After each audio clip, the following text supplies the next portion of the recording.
Hey, man, we gotta get the word out. It's time for Rock with Doc Krock and the Randude. Talking about cardiology, rock music, motorcycles, and having a good time. Call in and be a part of the show. Here's cardiologist Mark Krock and Randude from the radio. Well, here we go once again. It is Rock with Doc Krock and the Randude. Hey, Doc. Yeah, busy week. It's been a busy week. How's everybody? How about the weather? A little cold outside? Yeah, got chilly. Yeah. Came down. We got to freezing temperatures, didn't we? Yeah, almost. And Monday they say the bottom's going to drop out. There we go. So welcome to another show. It is Friday, November 8th. And coming up today, Doc Krock is going to talk a little heart attack and some of the signs of a heart attack. That's right. And also, we're going to talk about some of the, we're going to recap the NASCAR races from that past Sunday where I was at. We're also going to talk some of the motorcycle events coming up this weekend and a few weeks from now. So for the bikers to take part in. And later on in January 3rd through the 5th, it's the Dallas International Motorcycle Show. And we'll tell you all about that too. Good. How you doing, man? Great. Did you save any lives this week? Yeah, this is a busy week. Now, you told me right before you came up here that you were working on the phone just right up until showtime here. Yeah, well, ranging coverage, making sure everything's taken care of. You know, we got a busy weekend coming up. I got a lot to do a lot of fundraiser things. Yeah. For Bystander CPR, American Heart Association activities this weekend. A lot going on. So we got to range coverage. Wow. When I got to do other things, you know, it's how it is. It's a busy practice you got here. Speaking of that, let's take a look at our sponsor here. It's sponsored by the Heart Smart Group in Frisco. That's right, in McKinney.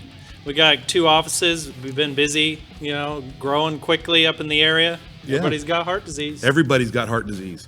I'm living proof of that. That's right. Been like a year rolling. So we'll get to that here in a second. We want to hear about Doc Krock is going to cover some of the signs of a heart attack and what to look for and what happens in a heart attack. Now, one of the things that happened over the weekend is Sunday, I was over there at Texas Motor Speedway watching the races, and I get a text from Doc Krock. He goes, "Hey, man, I got an idea about a rap song." I'm like, what? What are you talking about? So we got together. I took my little mobile studio over to the Heart Smart Group in Plano. Yeah. Or no, Frisco. That's right. That was in Frisco. Well, we just want to try to make it catchy. Remember the signs. We're trying to do public health initiatives here. Make people remember what to look for. And if we just go and keep listing the symptoms and signs, maybe they won't remember. When you're starting to have a heart attack, you want to remember what to do. And it's very simple. Okay. 911. 911. That's it. But are we going to show some of the slides first, or? I think so. We'll probably do the slides. We got a slide showing some of the symptoms here. So remember, a heart attack, one of the things I wanted to make sure we talk about is that it does vary a little bit in gender presentation. So men tend to have the more classic squeezing chest pressure pain in the chest, radiates up to the neck, the back, down the arm. You get nausea and some shortness of breath. And then in women, they tend to present more commonly with shortness of breath, nausea as the primary symptoms. And then pain, of course, can still happen. It's just not as common as the primary first symptoms. But then there's also faint, this lightheaded feeling, like you're about to pass out, extreme fatigue, walking around, lots of GI indigestion type symptoms. Those tend to be the more predominant symptoms for a heart attack in women. So you can see slight variations in presentation. And it looks like there's a few more symptoms for women. Yeah, it's trickier in general. I think it's a little bit trickier, easier to miss in women, and so we tend to be a little bit more attentive and aggressive with these symptoms that may seem kind of mild and not as obvious as heart symptoms, but man, it is still just as dangerous. Right. And it's obviously can be more dangerous if you're missing stuff. Now, Doc, I've heard that over the years that cardiologists have been much more aggressive in treating women for heart disease because a lot of these symptoms used to go undiagnosed or underdiagnosed. Right. That's right. And that's one of the reasons that, we put the gender slide up because, I tend to be even more aggressive with women with these subtle symptoms. We want to just address it with extreme urgency seeking care. ER visits are the number one first step. Calling 911 when you're at home. These kind of things. And it's obviously tricky. You can have GI symptoms, esophageal disease and stuff, and think that's what it is. But if you've got risk factors and it's any of those type of things that I listed, and it's sudden onset, creeping up, getting worse, accelerating over 5, 10, 15 minutes, well, Wow. those are the risk issues to really address urgently. Now, one of the things that the ideas you had about this rap song was to help people recognize the signs. That's So right. you've done it in a little creative way. That's right. And we put a little rap beat behind you. Well, don't give me all the credit. You laid down all the grooves Oh, well. and all the music and all the stuff. But yes, the idea is to get a catchy tune, catchy thing, so that it's easy to remember. And you also recognize in this tune, it's pretty dangerous. And don't forget, heart attacks kill people. They die. You die from them. Now listen, Ziggy, you ready to drop that single? Oh yeah. Let's you drop ready to that rock single to right some now. rap? Let's rock it, baby. This is Doc Krock raps the signs. 911. It's a heart attack. Chest pain. Heart attack. It's a heart attack. It's a heart attack. It's a heart attack. It's a heart attack. It's a heart attack. Know the signs of a heart attack. Chest pain. There's one. Nausea. And I'm throwing up. Sweating. It's going down my arm. Shortness of breath. Feeling it. Gonna pass out. It's in my left arm. Gonna pass out. It's in my back. I'm dying. Lightheaded. I'm dying. I'm sweating. I'm fading. I feel like I'm dying. It's hurting. It's crushing. It's crushing my chest. My chest is crushing. I'm going out. 911. I'm gonna drop. 911. I'm fading. 911. I'm fading. 911. Chest pain. 911. Shortness of breath. Chest pain. Shortness of breath. Racing up. Nausea. Passing out. Passing out. Passing out. Passing out. 911. It's going on my neck. 911. And I look pale. 911. I think I'm dying. 911. It's going down my arm. 911. And I'm passing out. And I'm passing out. I can't see. Going out. I'm dying. It's going on my neck. Is it over yet? No, it's hurting coming up. my 'Cause you chest, got to to my recognize. back, to my jaw, to my neck. Yeah.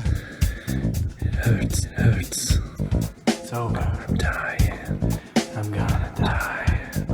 I am dying. Good night. You see? See? You see, we're kind of laughing and joking and everything, but this is serious business, right? Yeah, here, I man. mean, the idea is of the song to capture all the symptoms and signs, which we talked about, and you can hear that going down the arm, going up to your neck. Now, it's different for women, though. Yeah, and that's what we listed there in the beginning. And the big thing is a sense of doom. So I get a lot of patients when they're coming, especially through the ER, they just have this sense that it's over, like they're going to die. And that sense of doom is a big red flag. That's when you're calling 911. Sense of doom. Yeah, this feeling of like, I'm dying and I know it. Wow. Yeah. Like something you can tell in the Yeah. back of your mind that something is really, really, Really wrong. wrong. Hey, so if you got a Facebook question, you got a question, you want to type it on your Facebook thingy here, Doc will answer that. And I got a question for you, Doc. Yeah. What is the difference between chest pain and heart attack? Right. So chest pain's that presenting symptom could be many things, right? Could be your esophagus, could be lungs, but the chest pain's that presenting symptom, and then a heart attack is where there's actual that pathophysiology, where Yeah. your artery's plugging up and it's blocked and there's no blood flow to the heart muscle, and the heart muscle is actually dying because of the lack of oxygen and blood flow to it. Now, when I had my episode many years ago, they really just classified it as chest pain. They didn't really say I had a heart attack. Did I have a heart attack? Well, that's when these blood tests, when people do troponin tests, in the emergency room, and the blood tests confirm it's the enzyme coming right from the heart muscle. and its troponin is positive, meaning they'll measure the quantity of that enzyme from your heart muscle. But it's only there if there's a heart attack. But do they say that? Oh, that the blood test will tell you that. Yeah, it's confirmed. See, they didn't tell me that though. But they put a stent in because they saw blockage. Right, Can you still have a chest pain and have blockage and get a stent installed without having a heart attack? Yes, and that's of course when you're lucky. Your timing's good. You're trying to. That's always our challenge. We're trying to catch that blockage before it causes heart muscle damage. And so that's basically what my chest pains were. Was a warning that you need to go see the doctor. That's right. And then they like one of them was 99% occluded or whatever they call it. Yeah, so 99% narrowed or stenosis, and that's mean it got caught before it's 100%. A heart attack occurs when it's 100%, even if it's brief, and then your body tries to, open it back up on its own. But while it's 100%, there's no blood flow. You're getting heart muscle damage. We do have a couple comments here on Facebook, Doc. So one, Vina Cunningham says, first of all, women are tougher with pain. Second, she That says, is true, actually.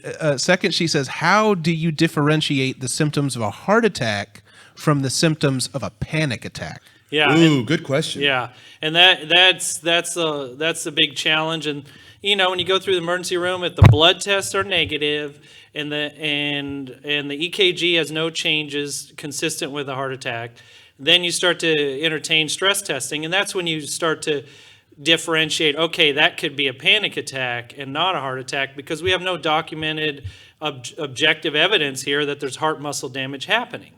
Then, of course, on the other side, if you do the blood test in the emergency room and the troponin and all that are positive, then it's the early signs of a heart attack. We use medicines to settle things down, like blood thinners and through the IV and all of these other medicines that like beta blockers and other things like aspirin.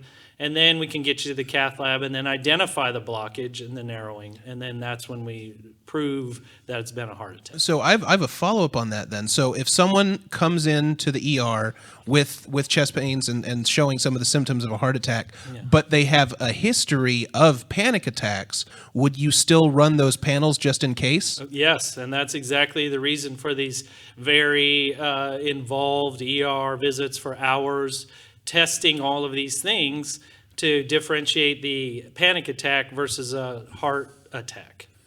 Now, here's another question, Doc. Is there a certain time of year that is better that has more heart attacks? Yeah, it's more common. That's a tough one because we tend to see it more in the winter. You'd think, start to get to fall, winter, and it's hard to know exactly why that is. There's some bias towards people just being more present in the community and getting diagnosed more commonly because, there's less travel in the winter. But on the other side, there's been some studies that indicate maybe there is a little bit more of triggers at that time, either due to lifestyle changes in the wintertime or other things. The holidays, maybe depression. Does depression come into play with this? It can. There's some data to suggest that mood disorders, especially depression, might give you a greater propensity, but there wasn't an ability to bias out whether people are just eating worse or doing other bad things or things that aren't heart healthy at that time. All right. Well, there you go. You're the signs of a heart attack and what to do, when to do it, and how to do it. That's right. Now, if someone has a heart attack, what do you do as an intervention at that point? Right. Doc? So then that's where these question about stents. And I know we have a slide here. People always ask me, what's a stent look like? So there's a diagram where you're dealing with the blockage.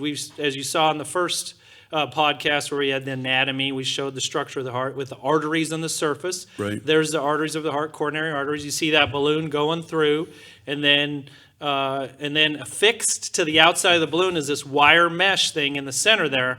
You can see that's a wired tubular mesh device. It's a stent. The balloon's inflated, thereby leaving that stent expanded into the wall of the artery and basically pushing the plaque and the clot out of the way. And then that artery is basically kept open by that stent. Now this diagram shows me that there's the balloon underneath the mesh. See, I thought the mesh was there and the blood could get clotted up in that, but it's going through the balloon. Yeah, so what happens is you pass a wire down that artery through that skinny tube that we put up by the heart, that's pointing right in the right direction. And then through that, you pass a wire down the artery, and then over that wire, you basically run the balloon with the stent over the wire. And it basically rails over the wire and gets to that area of interest. And then over that area of interest where the blockage is, you've basically slipped it on in there, and then you expand that balloon for seconds just to get that open, and then deflate the balloon, allow the blood to get through there. And it stays open all the time? That's correct. Well, the balloon, those brief seconds when you've expanded that balloon, it is occluding blood flow for brief seconds, but it's not a dangerous thing during the procedure. All right. That's it. So, is there any other comments or questions out there, Zigster? I am keeping track. Let me look here for a second. All right. But I also want to tell you guys what I did this past weekend. I tell you, I was watching the races Sunday, Texas Motor Speedway, and Doc had texted me. But before all that, the night before, I was out in the campsites partying with some friends of mine. In fact, my friend Plano Ron was out there, him and Tracy. Good. And, we had a few beers, and then we went off to the races. And then I left, and, I go home, and had to be back the next day for the broadcast. But Ron calls me at 7:30 that morning. He says, "Man, you're not going to believe this, but the trailer next door to us caught fire." Whoa! Look at that. There's a family of 6 in that trailer right there. And over at 4:00 in the morning, some guy in another campsite got out to go smoke a cigarette or do something bad. Yeah. And saw the smoke and the fire and went and started beating on the doors to wake people up. And the other one that didn't get so burned was my friend Plano Ron. But as you can see, that family of 6 is from Kansas. So that totally ruined their weekend. And the one right next door, next to the one that caught fire is Ron's. And you see it got melted. Holy smokes! Yeah. There's another picture where you could see Ron's trailer. But everyone made it out, right? Everybody made it out. That's the amazing thing, is that one guy that got up at 4:00 in the morning out of his tent really saved the day and saved some people. We were drinking beer. That's Ron's ice chest from right across the way. It was of course next to his trailer, and that they couldn't open it that morning because I showed up the next morning to take these pictures right before our broadcast from the Speedway Club, and they finally got that thing open, and there were still 3 beers in it with ice and everything. So anyway, low calorie, heart smart. Right? Yeah, exactly. So after I can't believe that thing that cooler got through all that. That's Ron. See how it's all melted, Yeah. and look at the door got melted shut. And that thing's going to be totaled, and of course, hopefully insurance will take care of all that. Yeah. But besides all that, we had a fantastic day at the races. I'm going to show you some of the views that Bo, Jim, and I had from the Turn 1 Pavilion, I think it's called. Turn 1 Terrace. That's what it is. Turn 1 Terrace, and you can see, that's right there, Turn 1 going into Turn 2. Now, you see that big building back there?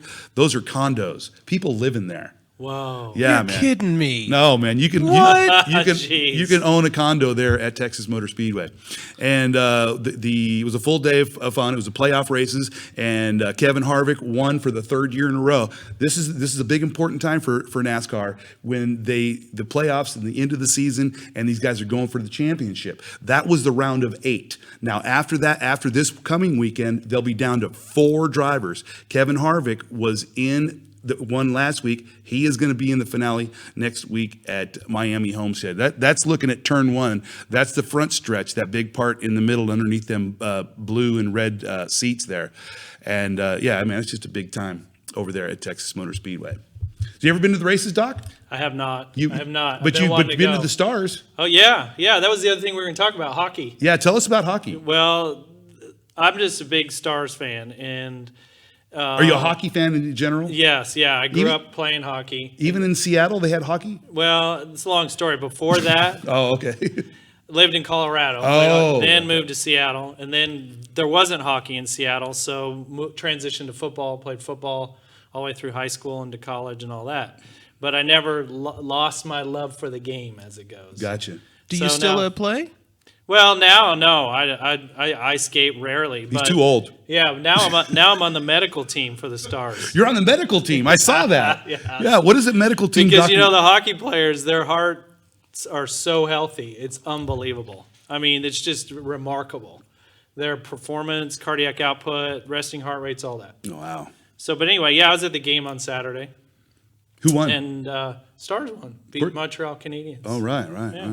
And then Tuesday, they beat the Avalanche. So it's kind of been a rally. We were down, we lost a bunch in the beginning. Boy, you thought it was over with at the very beginning. 1-7-1. Now we're 8-1, 3 points out from second place, and All it's right. still early. So That's not too go shabby. Stars! Not Now too they're shabby. they're on a road run here. They're doing all their Canadian games coming up here for the next 10 days or so. Awesome. All right. So So you guys want to move on to the next segment? yeah, let's All right, let's talk about what's going on this weekend. Tomorrow, it is the Saturday the 9th. It's the Run to the Wall. It's Veterans Day weekend. So they do this ride and a run to the wall and meet up at Ranger Stadium for the registration, and then a ride to Fair Park to the Texas Vietnam War Memorial. Then they go across the street and party with the veterans. If you want to know more about that, go to txwall.com. And coming up January, I told you guys about the Dallas International Motorcycle Show, January Yes. 3rd through the 2nd. Now, what this is a chance for you to come by and see all the latest bikes from all the major manufacturers. They got an Ultimate Builder bike show, demos, entertainment, celebrity appearances. going? I'll be there. In fact, I think I might be doing a 2-hour appearance on Friday the 3rd. So I'm gonna go. So yeah, man, it's a big time. You should come out. And, I'm going. I'm we're, not kidding. We're gonna get you on an electric motorcycle. That's what I here want to pretty see. soon. Are they going to have the live wire out there too? Oh yeah, they will. Are there any bikes that you know of that are being released or premiered at the show that you just cannot wait to see? Actually, some of the new Harley Davidsons are the 2020 Harley Davidsons. I've kind of already seen them, so that's what they'll do.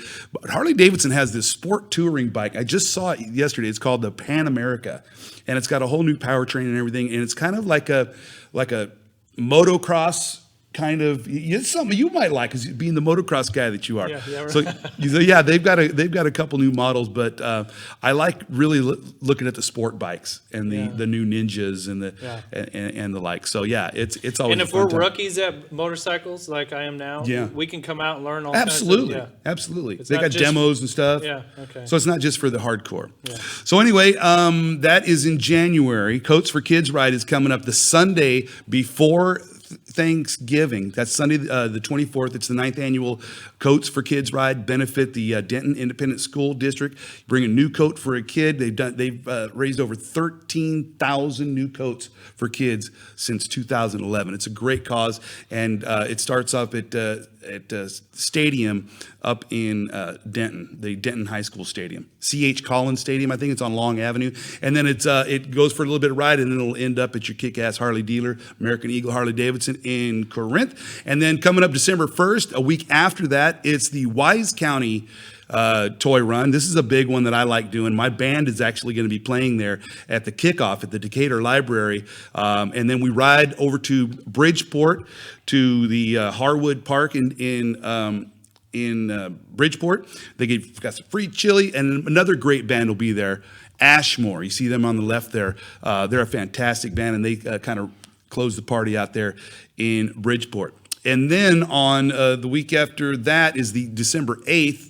Is that right? Yeah, Sunday the 8th. It's the Texas Toy Run. This is formerly the Big Texas Toy Run.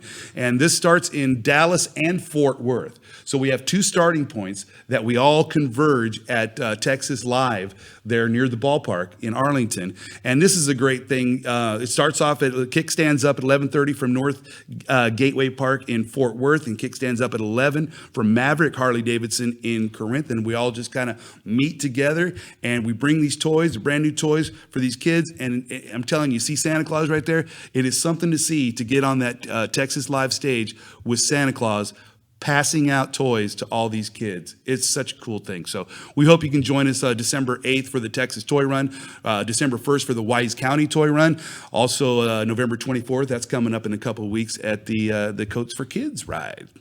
There you go. Awesome, man. A lot going on.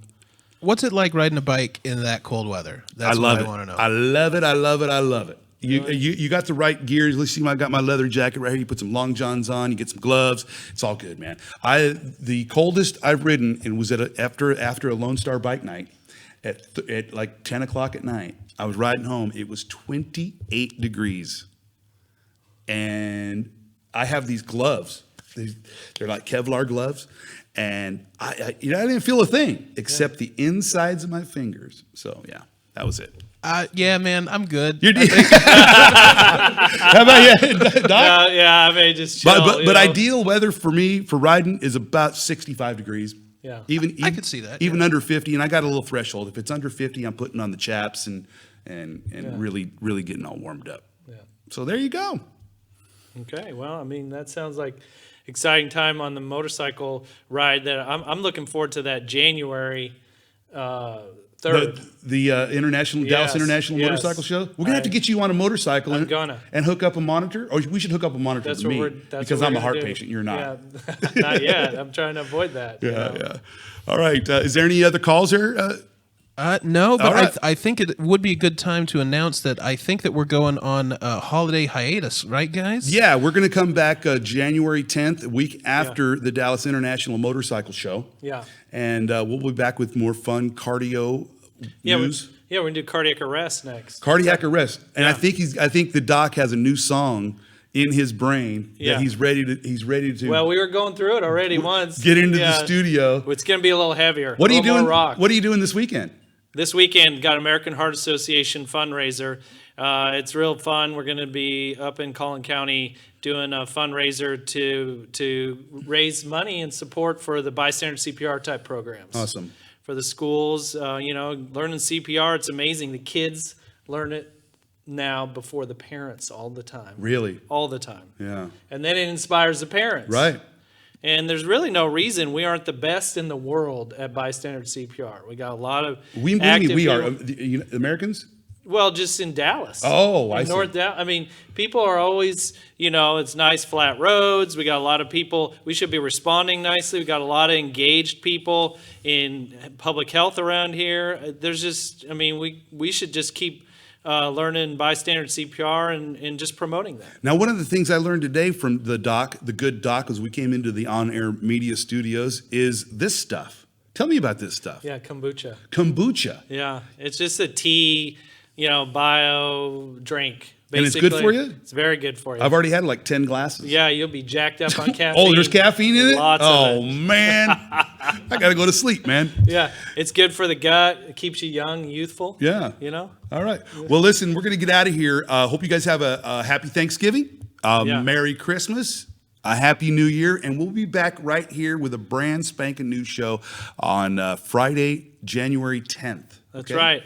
And just remember to stay heart smart. And the shiny side up, baby. Let's go.